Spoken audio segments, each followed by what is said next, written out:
Hi ಎಲ್ರಿಗೂ ನಮಸ್ಕಾರ. ಎಲ್ಲರೂ ಹೇಗಿದ್ದೀರಾ? ಇವತ್ತು ನಾನು ನಿಮ್ಮ ಜೊತೆ ಒಂದು ಸ್ನ್ಯಾಕ್ಸ್ ರೆಸಿಪಿನ ಶೇರ್ ಮಾಡ್ತಾ ಇದ್ದೀನಿ. ಈ ಒಂದು ಸ್ನ್ಯಾಕ್ಸಿಗೆ ನಾವು ತುಂಬ ಹೆಸರುಗಳನ್ನ ಕರಿತೀವಿ. ಸೊಪ್ಪಿನ ಬೋಂಡ ಅಂತ ಹೇಳ್ತಾರೆ, ಅಥವಾ ಸಬ್ಸಿಗೆ ಸೊಪ್ಪಿನ ಬೋಂಡ, ಸಂತೆ ಬೋಂಡ ಅಂತ ಹೇಳಿ ತುಂಬ ಹೆಸರಲ್ಲಿ ಕರೀತಾರೆ. ನಾವು ಎಲ್ಲಾದರೂ ಈ ಹಳ್ಳಿಗಳ ಕಡೆ ಅಥವಾ ಏನಾದರೂ ನಮ್ಮ ಇದರಲ್ಲಿ ಎಲ್ಲಾದರೂ ಸಂತೆಗಳಿಗೆ ಹೋದಾಗ ಈ ರೀತಿ ಒಂದು ಬೋಂಡನ ನಾವು ಎಲ್ಲ ಕಡೆ ನೋಡಿರ್ತೀವಿ. ಆದರೆ ಅದನ್ನು ತುಂಬ ಈಸಿಯಾಗಿ ಮನೆಯಲ್ಲೇ ಮಾಡ್ಕೊಬೋದು. ಟೇಸ್ಟ್ ಮಾತ್ರ ತುಂಬಾ ಚೆನ್ನಾಗಿರುತ್ತೆ. ಇದನ್ನು ಹೇಗೆ ಮಾಡೋದು ಅಂತ ಹೇಳಿ ಇವತ್ತಿನ ವಿಡಿಯೋದಲ್ಲಿ ನೋಡೋಣ. ಮೊದಲನೇದಾಗಿ ಇದಕ್ಕೆ ನಾವಿಲ್ಲಿ 2 ಈರುಳ್ಳಿನ ತೊಗೊಬೇಕಾಗುತ್ತೆ. 2 ಈರುಳ್ಳಿನ ಈ ರೀತಿ ಸಣ್ಣಗೆ ಹೆಚ್ಚಿಟ್ಕೊಳ್ಳಿ.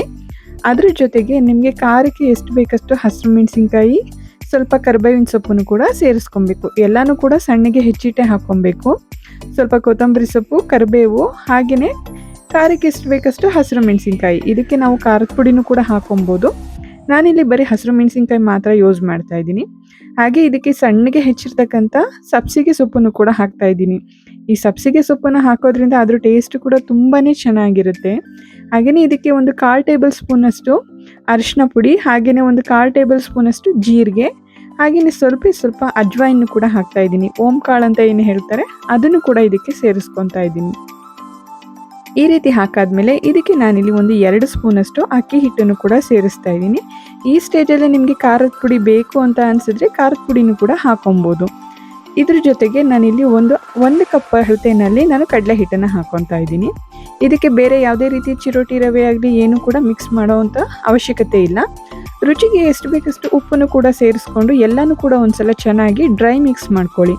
ಕೈಯಲ್ಲೇ ಒಂದ್ಸಲ ಎಲ್ಲನೂ ಕೂಡ ಚೆನ್ನಾಗಿ ಮಿಕ್ಸ್ ಮಾಡ್ಕೊಬೇಕಾಗುತ್ತೆ. ನೆಕ್ಸ್ಟ್ ಇದಕ್ಕೆ ನಾವು ಸ್ವಲ್ಪ ನೀರನ್ನು ಹಾಕ್ಕೊಂತ ಇದನ್ನು ಚೆನ್ನಾಗಿ ಕಲಿಸ್ಕೊಬೇಕಾಗುತ್ತೆ. ನಾನಿಲ್ಲಿ ಇದಕ್ಕೆ ಸೋಡಾ ಪುಡಿನ ಯೂಸ್ ಮಾಡ್ತಾ ಇಲ್ಲ. ನೀವು ಈ ಸ್ಟೇಜಲ್ಲಿ ಬೇಕು ಅಂತ ಹೇಳಿದ್ರೆ ಸೋಡಾ ಪುಡಿನ ಹಾಕೊಬೋದು. ಸೋಡಾ ಪುಡಿ ಹಾಕೋದ್ರಿಂದ ಸ್ವಲ್ಪ ಸಾಫ್ಟಾಗಿ ಬರುತ್ತೆ. ನಾನಿಲ್ಲಿ ಸೋಡಾ ಪುಡಿ ಏನನ್ನು ಕೂಡ ಸೇರಿಸ್ತಾ ಇಲ್ಲ, ಅದು ಆಪ್ಷನಲ್, ಬೇಕಿದ್ರೆ ಹಾಕೊಬೋದು. ಈ ರೀತಿ ಸ್ವಲ್ಪ ನೀರನ್ನೇ ಹಾಕ್ಕೊಂತ ಇದನ್ನು ಚೆನ್ನಾಗಿ ಮಿಕ್ಸ್ ಮಾಡ್ಕೊಬೇಕು.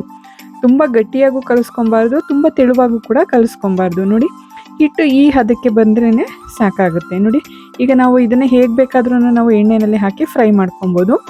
ಎಣ್ಣೆನ ಕಾಯೋದಕ್ಕೆ ಇಟ್ಟು ಸ್ವಲ್ಪ ಹಿಟ್ಟನ್ನು ಹಾಕಿ ಒಂದು ಸ್ವಲ್ಪ ಚೆಕ್ ಮಾಡ್ಕೊಳ್ಳಿ ಎಣ್ಣೆ ಕಾದಿದೆಯಾ ಅಂತ ಹೇಳಿ. ಎಣ್ಣೆ ತುಂಬ ಚೆನ್ನಾಗಿ ಕಾಯ್ದಿದ ಮೇಲೇ ಇದನ್ನು ಬಿಡಬೇಕಾಗುತ್ತೆ. ಕೈಯನ್ನು ನೀರಲ್ಲಿ ಚೆನ್ನಾಗಿ ಒಂದು ಸಲ ಒದ್ದೆ ಮಾಡಿಕೊಂಡು ಹಿಟ್ಟನ್ನು ನೀವು ಯಾವ ಇದರಲ್ಲಿ ಬೇಕಾದರೆ ನಾವು ಬೋಂಡ, ಪಕೋಡ ಎಲ್ಲ ಹೇಗೆ ಬಿಡ್ತೀವಿ ಆ ರೀತಿ ಒಂದು ಹದದಲ್ಲಿ ನಾವು ಮಾಡಿಕೊಂಡು ಇದನ್ನು ಎಣ್ಣೆಯಲ್ಲಿ ಚೆನ್ನಾಗಿ ಡೀಪ್ ಫ್ರೈ ಮಾಡ್ಕೊಬೇಕಾಗುತ್ತೆ. ಇದನ್ನು ನಾವು ತುಂಬ ಹೆಸರಲ್ಲಿ ಸೊಪ್ಪಿನ ಬೋಂಡ ಅಂತಲೂ ಕರೀತಾರೆ, ಕೆಲವು ಕಡೆ ಸಂತೆ ಬೋಂಡ ಅಂತಲೂ ಹೇಳಿ ಕರೀತಾರೆ. ಇದ್ರದ್ದು ಟೇಸ್ಟ್ ಅಂತೂ ಕೂಡ ತುಂಬಾ ಚೆನ್ನಾಗಿರುತ್ತೆ. ಜಾಸ್ತಿ ಏನು ಮಸಾಲೆ ಇರಲ್ಲ, ಬೇರೆ ಯಾವುದೋ ರೀತಿಯೂ ನಾವು ಏನೂ ಇದಕ್ಕೆ ಮಿಕ್ಸ್ ಮಾಡಿರಲ್ಲ, ಸೋಡಾ ಹಾಕಿರಲ್ಲ, ಏನೂ ಇರಲ್ಲ. ತುಂಬಾ ಟೇಸ್ಟಿಯಾಗಿರುತ್ತೆ. ಈ ಸಂಜೆ ಟೈಮ್ ಅಂತೂ ಈ ಕಾಫಿ ಅಥವಾ ಟೀಗೆ ಈ ರೀತಿ ಒಂದು ಸ್ನ್ಯಾಕ್ಸು ಒಂದು ಒಳ್ಳೆ ಕಾಂಬಿನೇಷನ್ ಅಂತಲೇ ಹೇಳ್ಬೋದು. ಈಗ ಹೇಗಿದ್ರೂ ಕೂಡ ವೆದರ್ ಸ್ವಲ್ಪ ಕೂಲ್ ಆಗಿದೆ.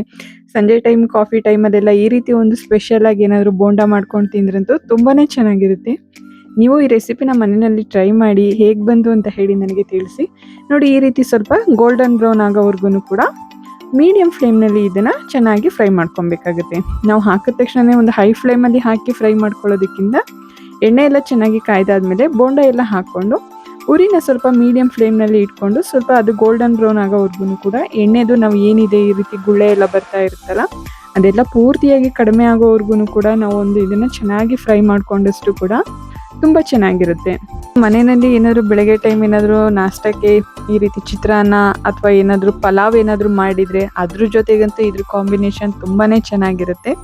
ಇದಕ್ಕೆ ನಾವು ಹಾಕಿರ್ತಕ್ಕಂಥ ಸಬ್ಸಿಗೆ ಸೊಪ್ಪು ಏನಿದೆ ಅದರದ್ದೇ ಫ್ಲೇವರ್ ಕೂಡ ತುಂಬ ಚೆನ್ನಾಗಿರುತ್ತೆ. ಇದಕ್ಕೆ ನೀವು ಎಷ್ಟು ಸಬ್ಸಿಗೆ ಸೊಪ್ಪು ಹಾಕ್ತೀರಾ ಅದ್ರ ರುಚಿ ಕೂಡ ತುಂಬಾ ಅಷ್ಟೇ ಚೆನ್ನಾಗಿರುತ್ತೆ. ನೋಡಿ, ಈ ರೀತಿ ಅದರಲ್ಲಿ ಎಣ್ಣೆಯಲ್ಲಿ ನಾವು ಹಾಕಿದಾಗ ಹೇಗಿತ್ತು ಬಬಲ್ಸ್ ಎಲ್ಲ ಅದೆಲ್ಲ ಸ್ವಲ್ಪ ಪೂರ್ತಿಯಾಗಿ ಕಡಿಮೆ ಆಗೋವರೆಗೂ ಕೂಡ ಚೆನ್ನಾಗಿ ಫ್ರೈ ಮಾಡಿಕೊಂಡ್ರೆ ರುಚಿಯಾಗಿರ್ತಕ್ಕಂಥ ಈ ಸಬ್ಸಿಗೆ ಸೊಪ್ಪು ಬೋಂಡ ಅಥವಾ ಸೊಪ್ಪಿನ ಬೋಂಡ ಅಥವಾ ಸಂತೆ ಬೋಂಡ ಏನು ಬೇಕಾದರೂ ಹೇಳ್ಬೋದು, ಇದು ರೆಡಿ ಆಗುತ್ತೆ. ನೀವು ಕೂಡ ಈ ರೆಸಿಪಿನ ಟ್ರೈ ಮಾಡಿ. ಹಾಗೆಯೇ ಯಾರೆಲ್ಲ ನನ್ನ ಚಾನೆಲ್ನ ಸಬ್ಸ್ಕ್ರೈಬ್ ಮಾಡ್ಕೊಂಡಿಲ್ಲ, ಸಬ್ಸ್ಕ್ರೈಬ್ ಮಾಡ್ಕೊಳ್ಳಿ. ಎಲ್ರಿಗೂ ಕೂಡ ತುಂಬ ಧನ್ಯವಾದಗಳು.